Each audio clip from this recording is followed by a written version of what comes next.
Good morning, Charles. A little bit of technical problems on my end, pressing the buttons. That's why a little bit of delay to get the get started on this hump day. How you feeling, Charles? I'm doing good. How's everything going over there? Good. We had a solid day yesterday at Horseshoe, Indianapolis, so that was a good day. We a lot of exactas and trifectas. We hit the hot dog pick four, both Terry and I. So hopefully we have another fantastic day today. You and I, Charles. Last time we met, we had a really nice end of the week on Thursday at Belmont at Aqueduct. So let's see what we can bring to the table today. What do you say? Yeah, and it's the weather looks like it cleared up. Rain yesterday and last night a little bit out here, not much, and it looks good to go. Last night, if you hadn't had a chance to go and check it out, we had on a great friend of the show, very supportive of us. We really appreciate that. Jockey Chantel Sutherland, as our Jamie Martinez said, doesn't really need an introduction. Most folks in horse racing know who she is. A great interview, as always. She's very candid, very straightforward, great answers. We always love to have her on as a guest. And if you haven't seen that yet, make sure you head on over to Horse Racing today. There's Horse Racing Radar TV on YouTube. While you're here, hit the subscribe button, hit the bell, and then at the same time, follow us on our social sites at Horse Race, the number 2 day, Twitter, Instagram, and Facebook. I mean, just Charles, how lucky of a guy is Sean? He's on the show with Chantel and Jamie. Always. How does he keep on pulling that off? I want to sign up for that gig. Hey, the luckiest man, they have those Dos Equis commercials, right? Where he's the luckiest man alive. Yeah. I think that those commercials are completely wrong. It is absolutely our Swiss Army Sean, unquestionably. Well, he sets him up, so I think he's doing it all on purpose. Mm-hmm. Yeah, well, I'm sure he does that. No question about it. So yeah, make sure you tune in tonight. We'll have another fantastic show. And then tomorrow night at approximately 8:15 p.m. Eastern, our hope and our goal is to start previewing those Breeders' Cup races for next weekend. You're going to want to catch that. We're going to do every single race. I approve this message, Sean. LOL. Yes, indeed. He does approve this message. I bet he does. Sean, I don't know because the Facebook's not updated. At least it wasn't when I pressed it. Can you tell us who the guest is tonight? Because I don't know. If you would do that kindly, I would appreciate that. All right. Well, he was really busy last night with 2 beautiful women. Indeed, and very smart as well. All right, talented, unquestionably driven women who are, they can do it all, so to speak, right? Yeah. They're the what do they call them? The 5-tool players in baseball, right? Oh yeah. So they're absolutely 5-tool women for sure. They can do it all. All right, so let's go ahead and get cracking today with Keeneland. That is our track of the day. 8 races on the card. The dirt is listed as fast. The turf, I believe, is listed as firm from what I saw, but it may be good. I'm not 100% sure on that one. Race number 1, Charles, is a 1 1/16. It's an allowance for $10,000, not the highest graded race there, but a purse of $44,000. And so far at Keeneland, as we take a look at the way to the winner's circle at the distance, we see that the track does have an inside speed bias at 1 1/16. We'll take a crack at our handy dandy way to the winner's circle worksheet, which is always a very useful tool for us around here. I'm looking at the 6 horse as an EP horse. Again, in case you're new, wondering what the E and the EP stands for. E are horses that need the lead to win. EP horses can be on the lead or within a length and a half, at most 2 lengths from the leader. Pressure horse is, again, a horse that's within 2 lengths of the leader at the quarter-mile marker. Pressure closers can pressure, so it can have the some of the characteristics of P's, but also can close, so they can be close up or way back and still find their way into the winner's circle. So the gates open, the 6 and the 4 look as if though they'll be the ones that set the tone. And as they're coming down the stretch, the 2 horse here, Charles, has a plus late pace advantage, meaning 5 points better than the next closest horse. So should be coming really quickly at the end. At the end, Charles, for race number 1, how do you see them lining up? Well, I see them lining up as basically how they start pretty much. I think the 6 is going to go out in front. And I don't think anyone's going to get close to him. The horse has speed. Trainer gets 27% when he goes from sprint to route. and the horse won last time out and fits very well with these horses here. My second choice is the one horse, and that horse drops today. Has some tactical speed, but like you said, more or less like going to close with everybody. Has the best closing kick, it looks like. Ran fourth last time out, which was just October the 9th. So the horse is fresh, ready to go. And my third choice is the five. Tries dirt today. Trainer gets 22% when he goes from turf to dirt, which is pretty good. And just missed last time out, finished third, lost by a half a length. And my final choice is the other speed horse, which I don't think is going to be able to keep up at the end. Gets back on dirt. Uh, does like this type of distance, but and it was claimed last time out, Mm-hmm. so that was interesting. All right, so I'm going to start with the 6-horse Passion for Treasure, something we all have. Just our treasures are defined a little differently. I think this one could be the pace setter in a race that is loaded with off the pace types, as we saw on our way to the winner's circle worksheet. Number 2 is my second choice. My Good Fortune, as we pointed out again in the pace worksheet, does have the plus late pace advantage. She'll be super dangerous if she's within 2 of the leader early on. If you look back at the past performances when she's hugged the front runners, I think she's won a lot. Number 1, Tell Her to Sing was better across the board when you look at the internals from beginning to the middle of the end of that last race. It's fared pretty well at the mile and the 16th marker. 8 times out, 3 wins in 3 seconds. So 6 out of 8, no third. So it's either be win or second, or probably off the board. So she probably made her second or first. Number 4, Undecoded. This one could be the co-pilot, as you mentioned, Charles. She should move forward in race number 2 off the bench following a pair of good workouts between races. Race number 2, Charles, this one is your box it up. So if you can kindly share with us the 4 picks real quick. We'll just go over to the box it up. Hold on. I'll just okay, 4, 7, 3, is this, 9. This is race 2, right? Did you change your box up? Oh, I didn't put race 2. I'm sorry. I put race 4 in there. There's my fault. I forgot to do that. All right. So race number 2, before we go on to the picks, is a 6 furlong maiden claiming for $30,000.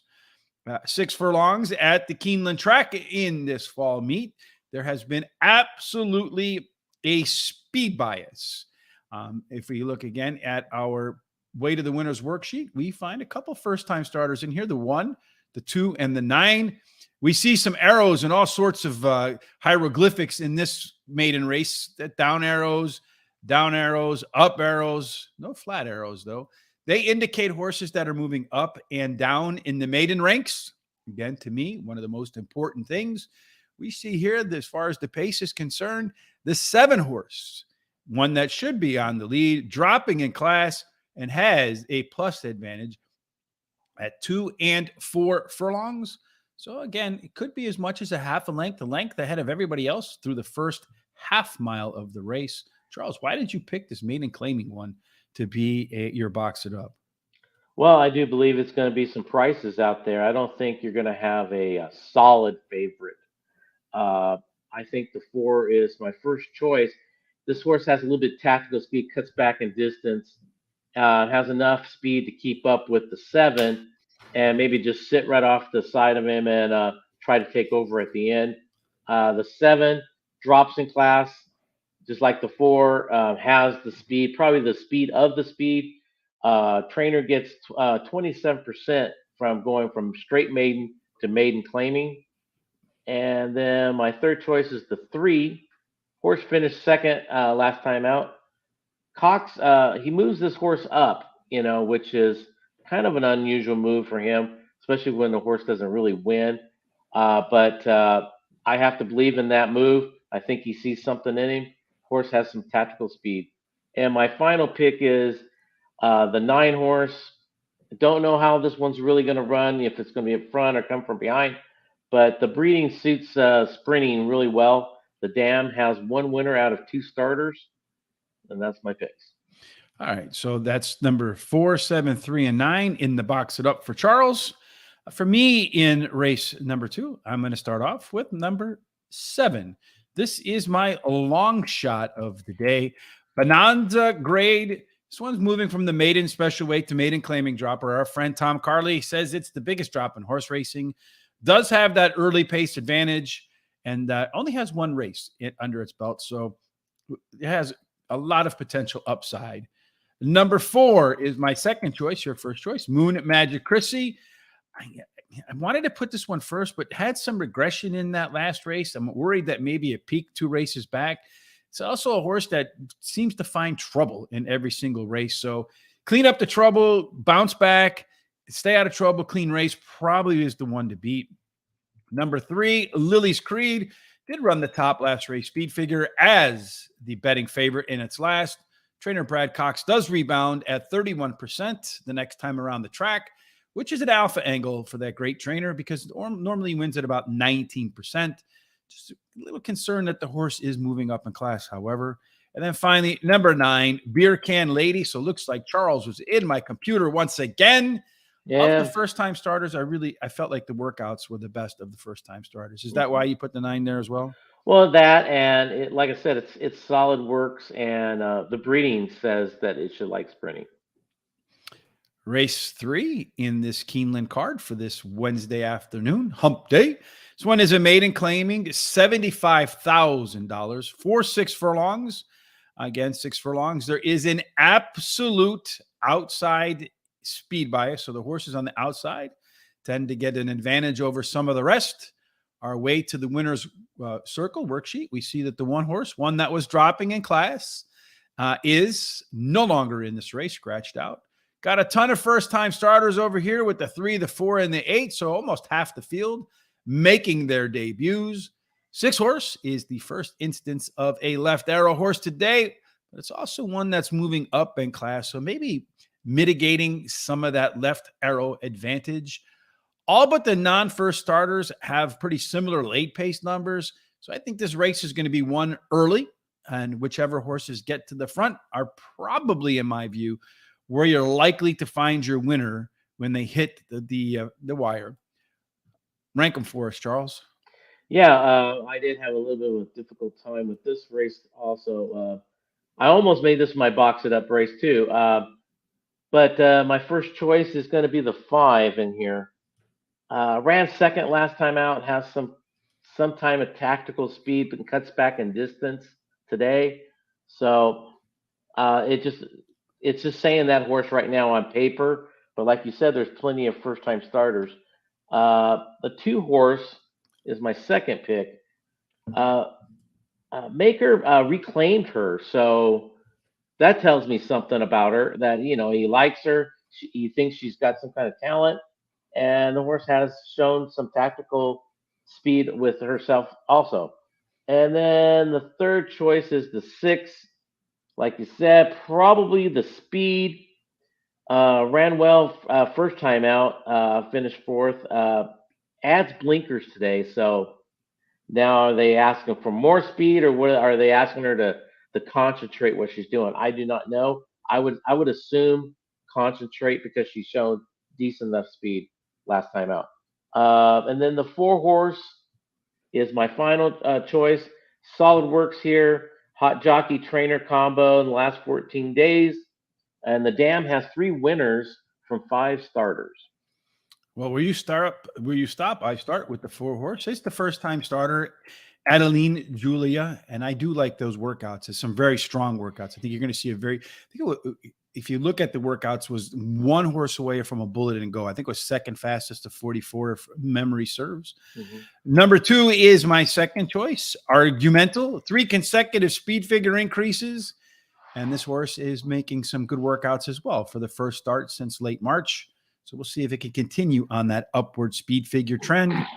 Number 6, Storm Haven, pretty good fractions in her debut. And has 3 really good workouts between races. So I think you're going to see an improved Storm Haven today. And then finally, number 3, which is Colonial Grace. Tough, or Colonel Grace, maybe. Colonel Grace. Tough call. Colonial, maybe. I don't know. Tough call as the first timer over the 5 horse. But when I was looking at the 5 horses numbers, it regressed pretty sharply last time out. So I'm a little concerned again at a horse that may have peaked a couple of races ago and catches a bunch of horses. It looks to me on paper anyway, that are on the upswing. Race number 4 is next on the card, halfway through this Keeneland Wednesday. Fun. 6.5 furlongs, claiming $50,000 for a purse of 64 grand. The profile of a winner at the distance, 6.5 furlongs, does seem to favor horses with tactical speed, does penalize the rail a little bit. So if you're 2 and out, post positions are pretty fair. Tactical speed, so probably second or third out of the gates, and then run by them at the end. Charles, our way to the winner circle worksheet for race number 4, we see that the 3, the 7, and the 4 all have the same, which doesn't really happen that often, early pace numbers. So the 3, the 4, and the 7, likely the ones that are going to set the tone. The 6 horse probably lodge in right behind those. 2 horses whacked out of this race. So that was the top closer in the field. Top closer now gets handed off to the 4 horse. And the 5 horse of all of these horses actually looks like it might have a little bit more early speed than the 3, the 7, and the 4. So this block of horses probably going to be chasing the 5 and the 6. Could be a lot of, I think there could be a lot of early pace in here and set it up for a closer. You kind of see it the same way, or are you looking at it a little differently? Yeah, this is one of my, I would say, 4 races that I really like a single horse. And the single horse in this race, oops, I have it on the wrong page. The single horse I like in the race is the 8 horse in this race. Charles, you can just call out the numbers. I'll go ahead and type them in. No, I just had it. I had it over there. I was messing around. This horse drops Irad and Todd combo. Trainer gets 23%, but when first time drops in claiming, he gets 30%. So a nice angle there, has tactical speed. So I think this horse is going to be very tough to beat today. So then my second choice will be the 4. Well bet last time out. This horse was claimed 2 times out. Before that, has run the last 3 races, pretty well. Second time he finished second in the last 3 times. Has tactical speed, so this horse is definitely one of them that should be picking a piece of the pie. And then the 5 horse is my third choice. Was claimed last time out, moves up, which usually is the case. The horse won last time out. And then my final choice is the 1. Wong gets 27% with first-time claimers and put it in claiming. Should be closing pretty well at the end of the race. I'm going to start with number 5 here, the Uptown Hustler. I normally don't like maiden claiming risers unless they have the top last 3 speed figure. That did check off, Uptown Hustler did check off that box last time out. And also trainer Jason Barkley follows up the maiden win with another win at 27%. So Mr. Barkley seems like he's well-versed at placing his horses in a spot to continue to be successful. Number 8, Double Thunder, first-time claimer for trainer Todd Pletcher. It's a 30% winner, so he doesn't put many down in that area. He likes to keep the ones in the barn that are pretty good. Did run some better fractions last time out. Number 4, Cathedral Beach, third choice, has the best early pace and late pace combination, so should run a complete race, making the first start-off claim for Joseph Safi Joseph Jr. Always put those names backwards. I'm sure I'm not the only one. And then number 3, Overtaxed, aren't we all, is the PC horse, so can pressure or close, depending upon the pace. Too fast, sit back. Too slow, move forward. I think this one has the most upside potential based upon its past performances and is dropping in class while making the second start off a layoff. So drop and race improvement could be enough for that 3 horse. Race 5 is a 1 1/8 on the turf, allowance $110,000.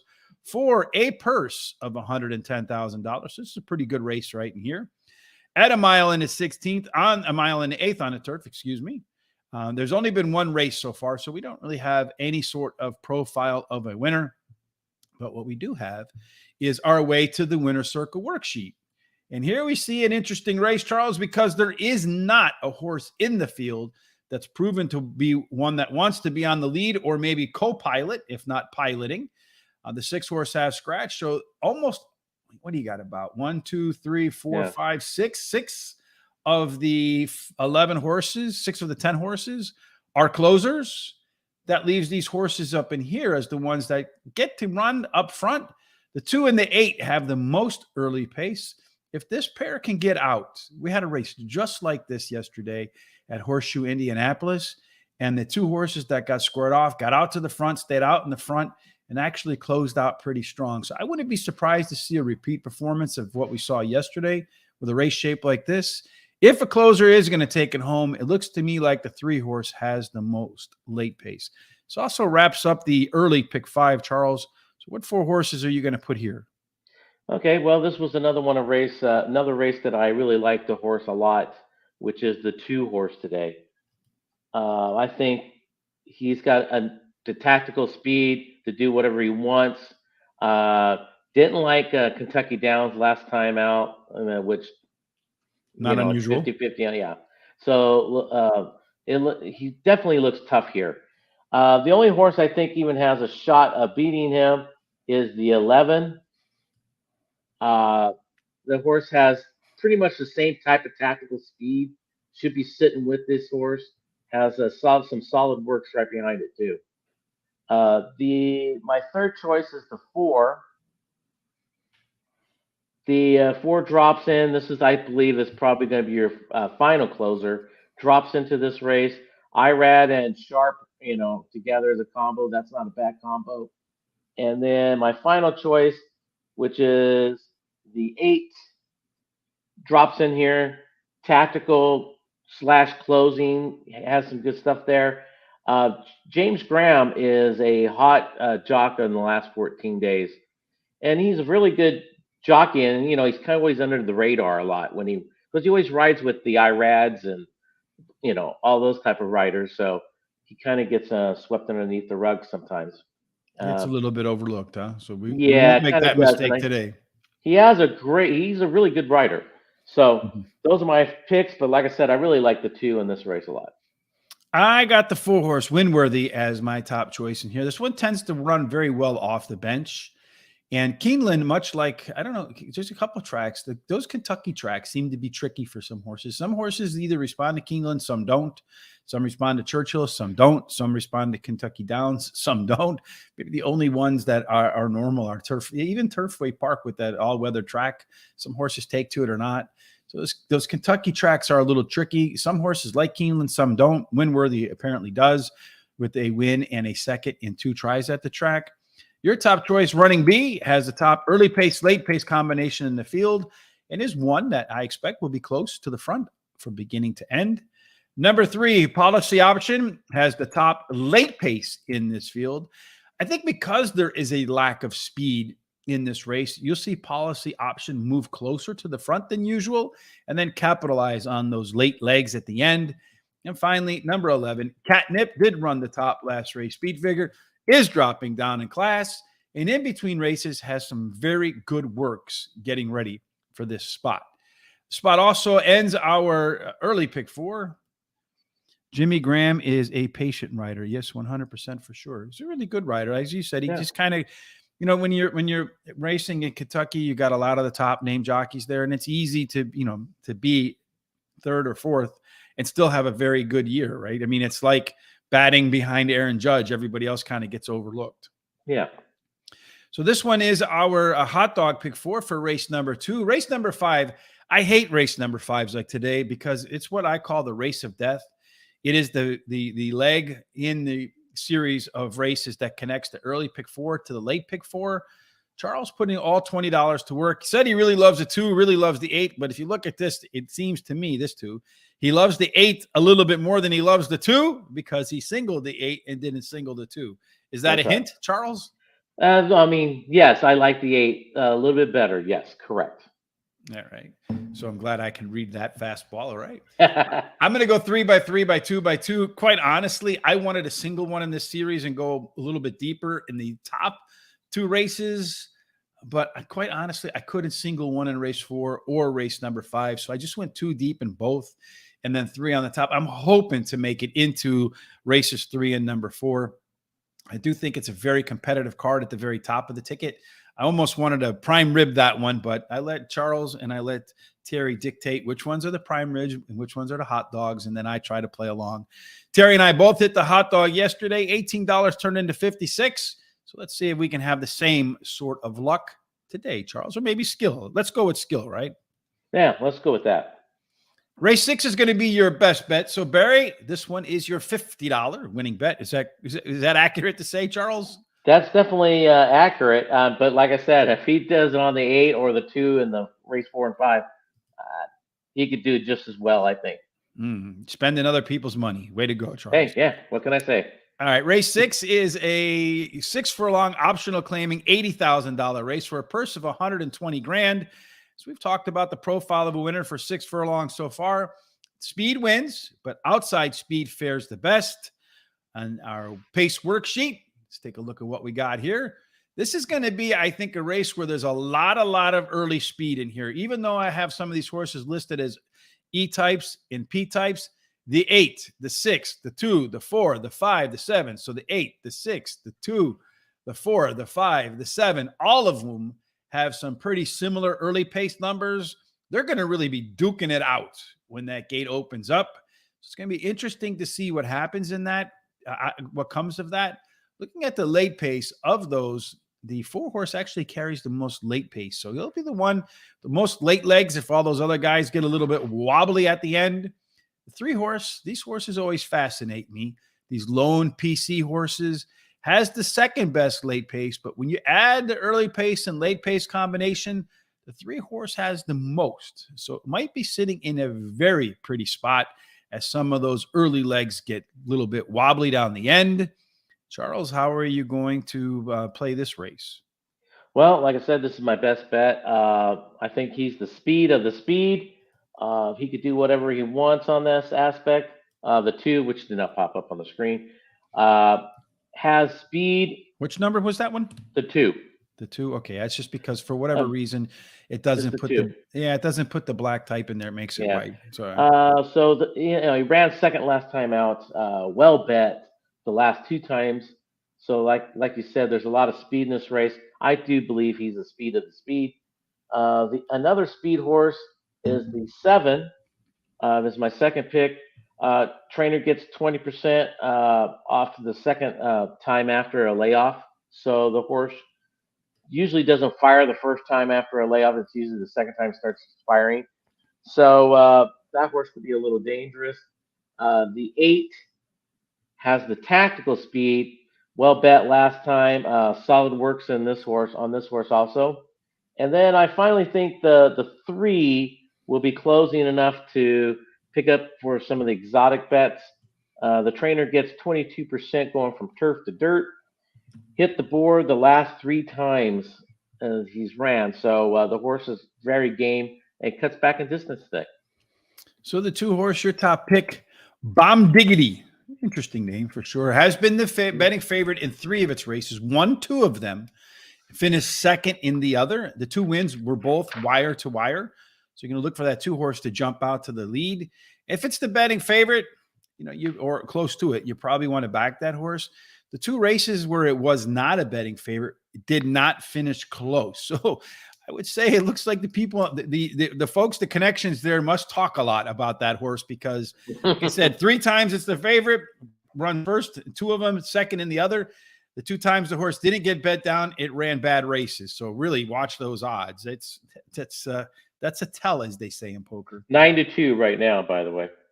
So it's odds are going up. So be wary. Number 3, Zayn El Arab. Yeah, I really screwed that one up. But anyway, speed numbers and the breeding say she could be tops in this field. But the fact of the matter is, again, these tracks in Kentucky, I said, are quirky. This horse is 0 for 2 at Keeneland. And in those 2 races, no closer than 13 lengths. So the first 2 horses have a lot of holes in their game. Number 8 is my third choice, which is Coppelia. Was the favorite last time out, got beat, but trainer Philip Bauer does rebound at 22% the next time around the track with a beaten favorite. He's got a bullet workout right before coming back today. So that workout suggests that this might be that rebound race. And then finally, number 7, Magic Quest, something we're all on, was a tough call for me over the 5 horse. But again, this one's had better luck at Keeneland than the Headland, the 5 horse, has had. And do you feel like me too, Charles, that when you look at this Keeneland track, it is a race that you like, track that you like to see horses had some success, or at least some races over it with competitive numbers? Yeah, definitely. And sometimes it's in the past, but yes, I totally agree with you 100%. So Barry says he's appreciative of you spending his money, Charles, but he's going to go with the 11 horse in race number 5. That one, he says, is going to go wire to wire. So keep an eye on that, folks. Race number 7 is your long shot. It's my box it up for the day. I like to see when my box it up is also either yours or Terry's long shot. Hopefully I have the same horse in my picks, because honestly, I don't know. This one is a 1 1/8 on the turf. Again, we mentioned that there's only been one race at 1 1/8, so I really can't make much of that in terms of the track bias. What we can see is, based upon the horse's histories, that the 12 actually is out. The 9 is out as well. The 11 is out. So let's take a look at this race shape. And what do you see, Charles? Wow, there's not much speed in this race. A lot of None. closers. Mostly closers. The 4 Yep. horse is the one that's likely to be your pace setter. I don't think it's like, well, I mean, you just never know, right? Stumble out of the gates, or, Oh jockey yeah, that's battle all that slips. takes. Yeah. But if things go normally, does have a plus advantage at 2 furlongs. It could be as much as a length as ahead of everybody else at the quarter-mile marker. But that early pace advantage stretches out to 2 pluses by the half-mile marker. So could pull away by as much as two lengths by the time they hit the half-mile marker, and probably won't have to work very hard whatsoever to get that done. Looks to me like the horse that might put some pressure on him is possibly the 5, but not according to the way I do my pace figures. On the way home, out of this whole pack, the horse that should have the most late pace is the 7. I think you're going to want to keep an eye out for this guy up here too, even though maybe not the odds don't reflect it, the morning line odds. But as the lone PC horse, could sit in between this lone pair that get out to the front in this wall of closers, and just kind of keep an eye on the folks behind him and time his move so he can bring it home at the end. So in race number 7, Charles, I know I have race number 6 on the board there. Forgive me for not having that correct. This race with all these closers, what do you think is going to happen? Yeah, I think there's going to be just enough speed to set it up for the 6 horse.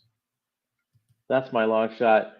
This horse drops today, ran second last time out. Solid works, fits very well in here. The 7 horse is my second choice.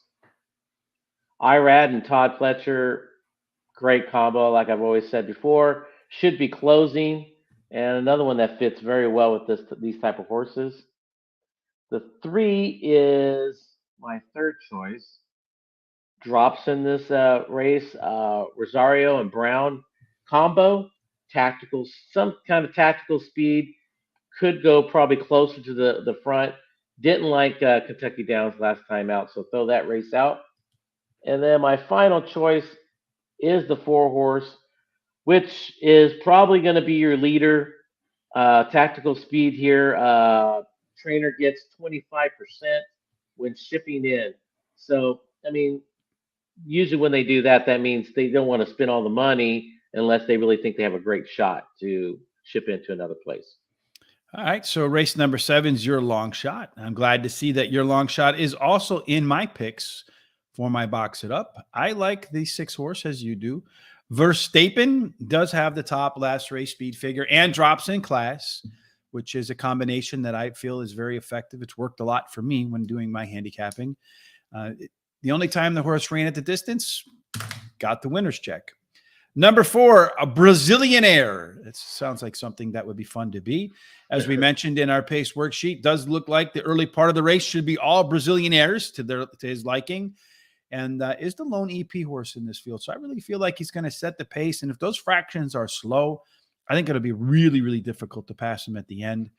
Number 7, Al's Rocket. Similar fractions last time out at a mile and a 16th as he ran in a mile in the previous race. As I mentioned before, same fractions, longer race means they're actually faster. It's also one that's going to be trucking at the end with the most late pace in this race. And then finally, number 1, Kitten's Mischief is the lone PC horse. Was a real tough call for me over that 3 horse. Forwardly, the Rosario and Brown connections are really difficult to overcome. Great connections in that respect. But I just feel like this horse is going to have a race shape advantage in its second start off of the bench, which is a 30% winner, which is on par with anything from Chad Brown for trainer Jonathan Thomas. A little bit of a price there, I think, too, to come home to clean up the gimmicks. Final race on the card is obviously race number 8. Charles, this one is a 7 furlong. Maiden claiming $40,000. Does have a purse of $48,000. So far at 7 furlongs, there's been a tactical speed bias, so you don't necessarily want to be on the lead, but you absolutely want to be on the outside. And again, look what we see in this race shape. Again, we have our arrows indicating horses that are moving down in class. Some are moving down more than others. Some that are moving up in class. Only 1 or 2 in here that look to me like they're basically running in the same class. That was kind of like a maiden 17,000, maiden special weight 17,000 at Belterra. And how do you equate that? I figured that's probably flat to down, so I just gave it the benefit of the doubt. 1 lone first-time starter here with the 10 horse, but once again, we get a really interesting race shape. All of these horses here want to be on or at least so far, have been way, way back. The 11 horse, however, is, I think, our second left arrow horse of the day. Only 2 so far today. This one does have the top late pace figures, but its normal early out of the gate type running style is probably going to put it right up behind the 2 and the 3. Has the most late pace in this field. When you can put together the early pace and the late pace, this one has a 10-point advantage over all of the rest, meaning I think that horse could be, maybe the co-pilot or assistant pilot, and at the end, just turn it on. So I'm going to make that 11 horse Apollo Rising my best bet of the day because of its tactical left arrow advantage. What do you think? Well, I did have a little bit of I'm kind of surprised, first of all, that you made this race your best bet of the day. I was surprised too, but when I was looking through all of them, Charles, honestly, I had a very difficult time between all of the horses I picked. I think a lot of those races are very competitive. Well, I thought, the race 4, 5, and 6 were probably the most easiest ones to handicap overall. And then, no, really, I was shocked because I had a hard time figuring this race out. And at the end, I brought it down to 2 horses, and I had a real hard time between them. And I leaned the 3 as my first choice. And the reason that made it go as the final lean is because they add blinkers on this horse. So to keep the horse a little bit more focused, horse has speed, drops back to the dirt, has a lot of positives on that aspect. But I did have the 11 as my one I was debating on, which, I agree with you. That 11's definitely one of the top players. Ran 3rd last time, has tactical speed, but more or less has better closing than tactical. And then the 5 is my 3rd choice. Has hit the board the last 2 times. Here we go with James Graham again on a horse that's pretty live. He's a hot jock, and he cuts back a distance today. And then the 4 horse is my final pick in this race. Has speed. He stumbled last time out, so kind of have to throw that race out. So we'll see what he really has. So you mentioned that you're surprised at the 11. I don't usually like to do the maiden claimings as my best bets. I usually try to avoid them. But as I'm moving through the card, I'm looking for horses that have some sort of tactical advantage over all of the rest. That they have like a superpower or some ace up their sleeve that they can use that no other horses in the field have. And I just feel like the way that this race lays out, the 11, which is used to being a little bit farther back, moves a little bit closer to the front, does have that top late pace number in there, but also has such an advantage from beginning to end in terms of the complete picture that's why I broke my normal set of rules. Number 111, Norgay, better fractions and early pace numbers in its last race. It's taking a small drop in class. Number 3, Master Game, your top choice, my third choice in here. Maiden special weight to maiden claiming dropper. The pair of strong workouts since that last race at Kentucky Downs. And considering the failure of a lot of Kentucky Downs horses to perform next time around at Keeneland, I learned that from somebody, won't say who. But so I kind of downgraded that a little bit because a lot of those horses have been struggling.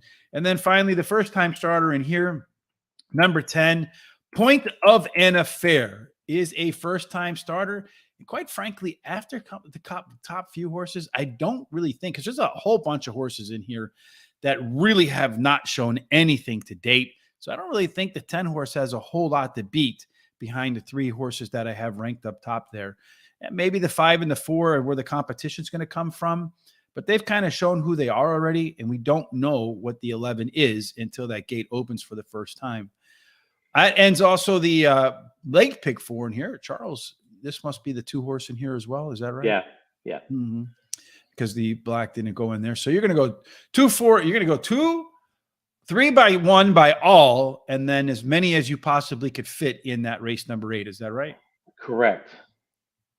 Like I said, in race 4 on my other pick 4, that was my best bet. The 2 I really do like in that race 5, but I do understand, Barry, you're correct. The 11 is dangerous in that race. That's why that horse is in there with the 4. But I do believe that the 2 in the race 6 is a good speed, and then after that, man, I had a heck of a time choosing horses. Well, if you get through race 6, you're going to be sitting pretty because you're going to have a lot of coverage on the back end. Like I said, I feel like this entire card, and maybe, this is the great thing about handicapping, is that we all see things a little bit differently, right? And that's what allows for us to go into the money pools and and we're competing against other handicappers. So if you can get an edge over them because you see the card differently, like Charles today, and you can identify horses in 3 races, what was it, 4, 5, and 6 that you really and you can narrow down your bets and really take advantage of folks who maybe don't see take advantage of the money pool, not necessarily people.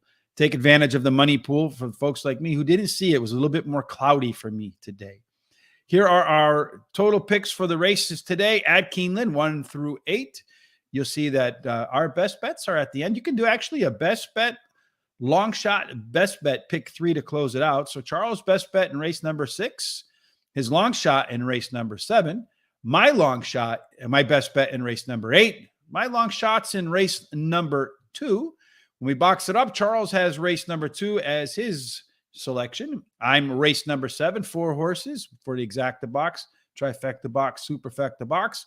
Races that we think are wide open where you might find some good prices on those 4 horses, and hopefully they come in some order. Yesterday, I had the prime rib pick. I had the box it up, I think, for $115 on a 50-cent try.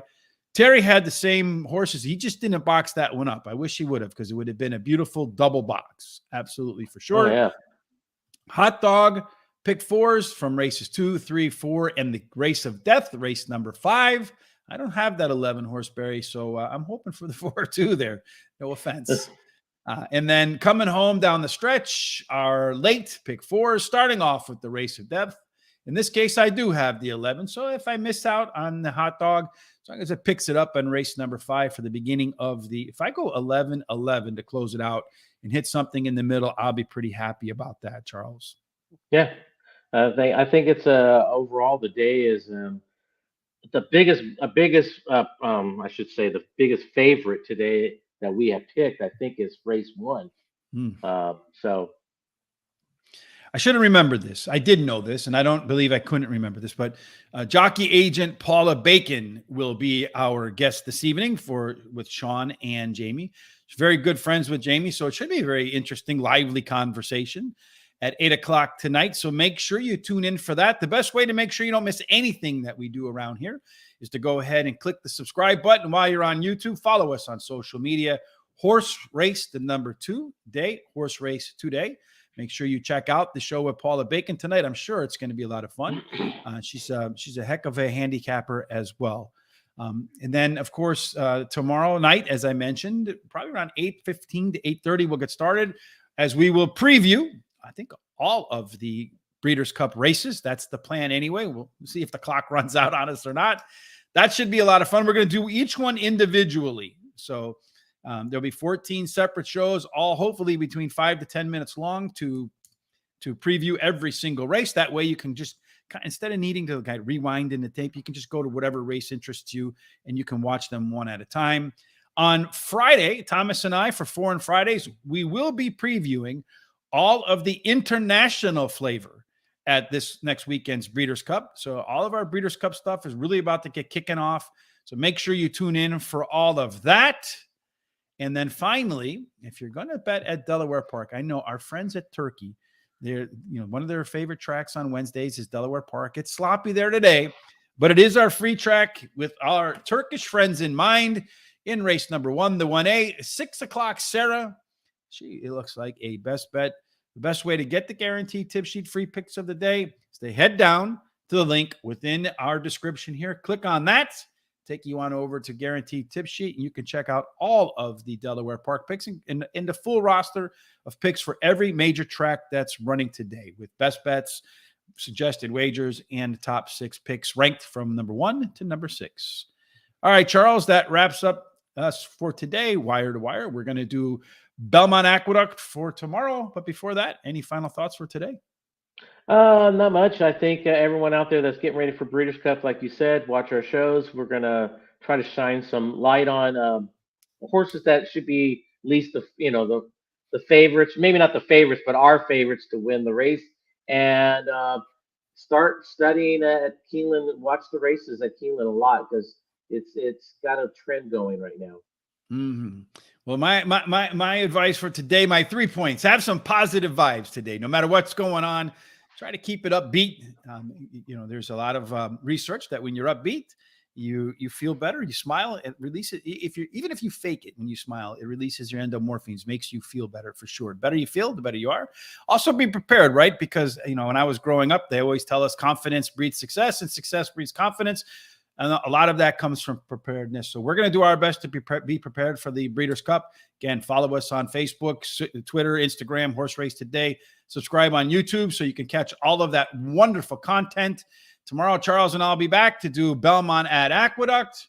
But no matter what it is you're doing on this hump day, Charles, hold on one quick second here. They say you made it when you end up with the X-rated bots. So if you're interested in Tinder, you can look at those X-rated bots on our comment section. Otherwise, whatever else it is you're doing today, whether it's on Tinder or at the horse track, we certainly hope both only end up in one place. And that can be the winner's circle. Absolutely fantastic. Have a wonderful Wednesday. We'll see you tomorrow.